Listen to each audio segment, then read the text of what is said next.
¿Cómo miramos nosotros a personas que sin ser de nuestra iglesia local están sirviendo al Señor? ¿O cómo podríamos nosotros diferenciar entre un verdadero creyente u otro? ¿Y cómo podemos mirar a esas personas? En la lección de día vamos a ver cómo el Señor Jesucristo se encuentra con un dilema. Los discípulos habían reprendido a una persona que, aunque estaba haciendo milagros, no estaba siguiéndolos. Y en la lección de hoy vamos a ver cómo Jesús les dice que hay algo más que los une, y esa verdad puede transformar la manera como nosotros percibimos a otros creyentes. Es nuestra lección de hoy día en un momento con Dios.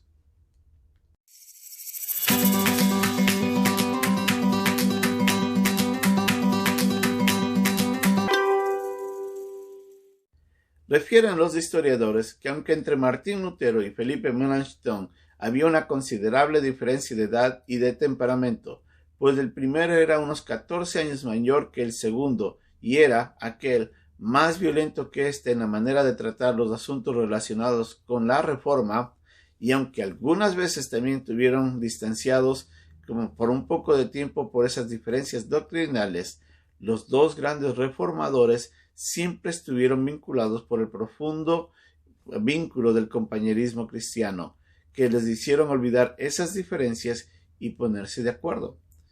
Ellos se amaban profundamente, y nos muestra la historia de que el momento que Martín Lutero falleció, este hombre, Felipe, decidió decir unas palabras de gran elogio ante uno de los padres de la Reforma.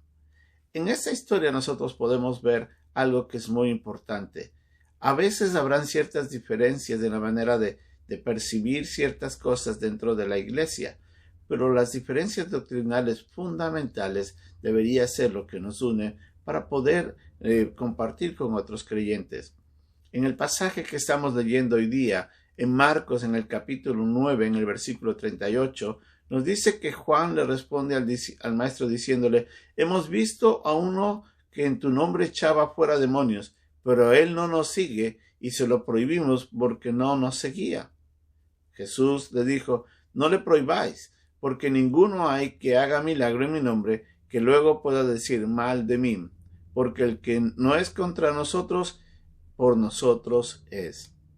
Muchas veces nosotros actuamos como Juan. Miramos a otros creyentes que tal vez no se asocian con nosotros de nuestra iglesia y por eso nosotros nos diferenciamos o generamos distanciamiento con ellos a causa de eso. La verdadera razón por la que nos debemos unir es una sola fe, la fe en Jesucristo como nuestro Salvador personal. La Biblia dice de que eso nos une y es la entrada para formar parte del reino de Dios. Así es de que algo que nos debe unir y nos debe siempre llamar la atención para poder dar la bienvenida a alguien es reconocer de que ambos hemos visto en Jesús como nuestro Salvador y nuestro Redentor, y por tanto Él es nuestro Señor. Eso es lo que nos debe unir. A veces nosotros ponemos muchas razones para diferenciarnos con otros creyentes y eso genera a veces grandes diferencias que nos afectan como iglesia. El Señor tiene muchos discípulos alrededor del mundo, mucha gente que lo conoce ya. Hay gente en todos los idiomas, en todas las naciones, que están sirviendo al mismo Señor.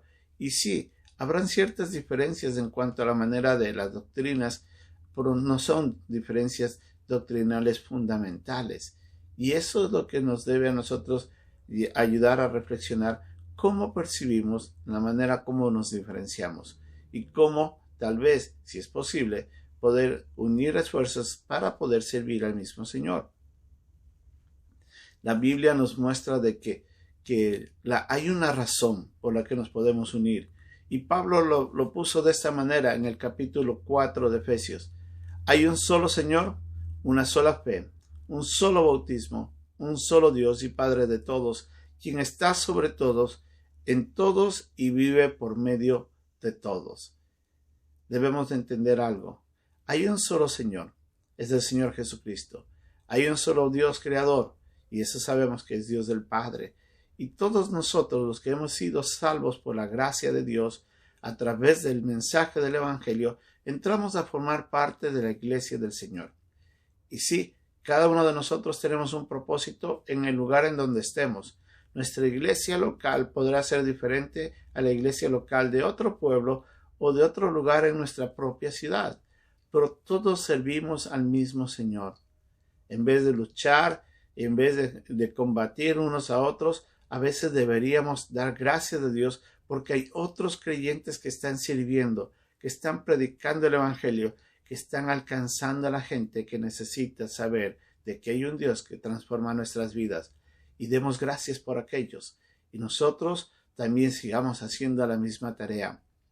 No dejemos que ciertas diferencias que no son significativas nos separen. Más bien, permitamos que la bandera de la fe nos una y podamos dar todos honra y gloria a nuestro querido Señor. Pensemos en la manera como miramos a otros.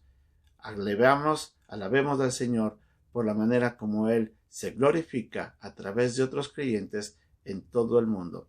Que Dios nos ayude a recordar esta hermosa verdad que nos une bajo la bandera de la fe. Bendiciones.